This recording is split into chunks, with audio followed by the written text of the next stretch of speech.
If you're looking for a 1000cc naked bike and your budget is around 10,000 euros, well, this one could be the right choice for you. In today's video, we'll discover it together and try to understand if the saying, "you get what you pay for," makes sense here, or if Honda has managed to pull off some real magic.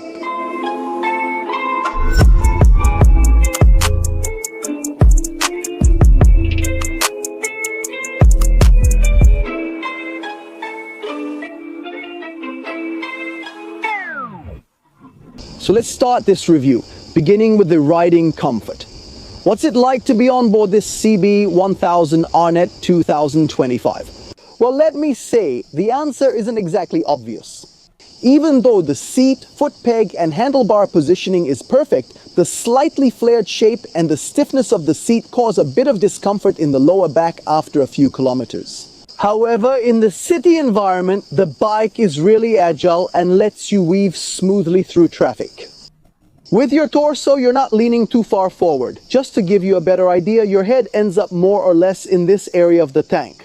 And this allows us, unlike the seat, to cover miles without getting too tired. While riding, you don't really feel any particular vibrations except maybe just a little bit on the foot pegs, but nothing concerning or annoying.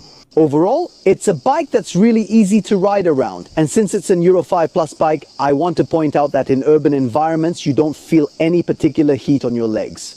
Unfortunately, I think this now needs to be mentioned during a test. Because with increasingly strict regulations, the problem of high temperatures has become much more common. At the front, we have a fully adjustable show-a-big piston fork upside down fork, while at the rear, there's a monoshock that's only adjustable for preload. When it comes to the brakes, I really want to focus on this, because Honda truly deserves a big round of applause. The braking system on this CB 1000 is something that impressed me from the very first miles. It's precise, adjustable, and powerful just enough, despite the rubber hoses, which might be the only downside in an otherwise well-designed and well-made braking system. I have to say though, that all the agility and the feeling this CB 1000 Hornet gives us is also thanks to a redesigned frame, which allowed Honda to further lower the center of gravity on this Hornet. And inside this frame, we find the classic engine inherited from the CB 1000 R4, an inline 998cc engine capable of delivering 152 horsepower and 104 Newton meters of torque. The engine overall manages to be very smooth and has a nice amount of torque. You don't feel any particular on-off effect on the throttle, and this allows us to ride the bike on Sundays, truly like in a fairy tale. Unfortunately, the gearbox on this base version doesn't have a quick shifter, but all the gears engage very well, and as a nice bonus, the clutch is equipped with a slipper function. While you're watching it in action on these Roman curves, I have to say from the gut, it's a very stable, very precise bike that lets you build confidence right away, even though it's still a liter bike. You set the curve and it takes it, wonderful. Icon from the edge, guys. That's the voice of this Hornet, where even though the exhaust isn't exactly beautiful, when we twist the throttle, I have to say it really knows how to sing, even though it's completely plugged up, given the recent anti-pollution regulations.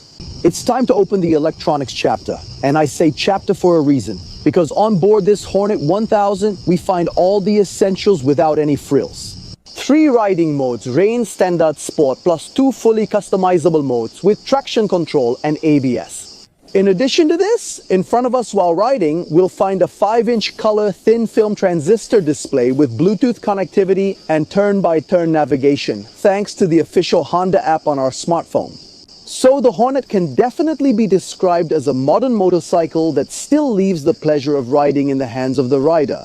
Obviously, before wrapping up this review, I also want to give you a comparison with the little sister SP, which raises the level in every respect, even though the technical base remains the same. The main changes that we actually find on the SP version mainly concern the chassis.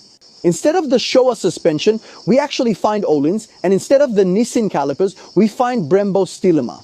The SP also comes standard with a quick shifter and a few more horsepower, 5 more to be precise in terms of the engine.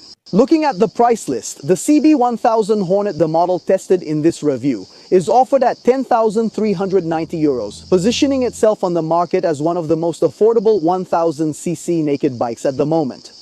For the SP version, however, you'll have to shell out €11,990, which is a full €1,500 more than the base version. However, as you may have understood, it offers a much more complete package in terms of electronics, chassis, brakes, finishes, and power. Both, in my opinion, are smart choices. The standard version is for those who want a lot while spending the right amount, and the SP is for those who demand the best right from the start. The new Hornet is therefore a real return to its roots: power, agility, and few distractions. It's true, it may not be as sophisticated as some rivals, but it has character to spare and a value for money that's hard to beat.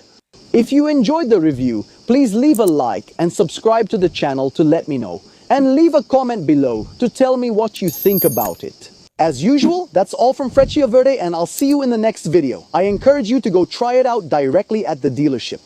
Currently, it's available at Honda Palace in Rome, so if you're interested, you can go there and ask for a test ride. All I have left is to say goodbye, stay safe, and keep the throttle open.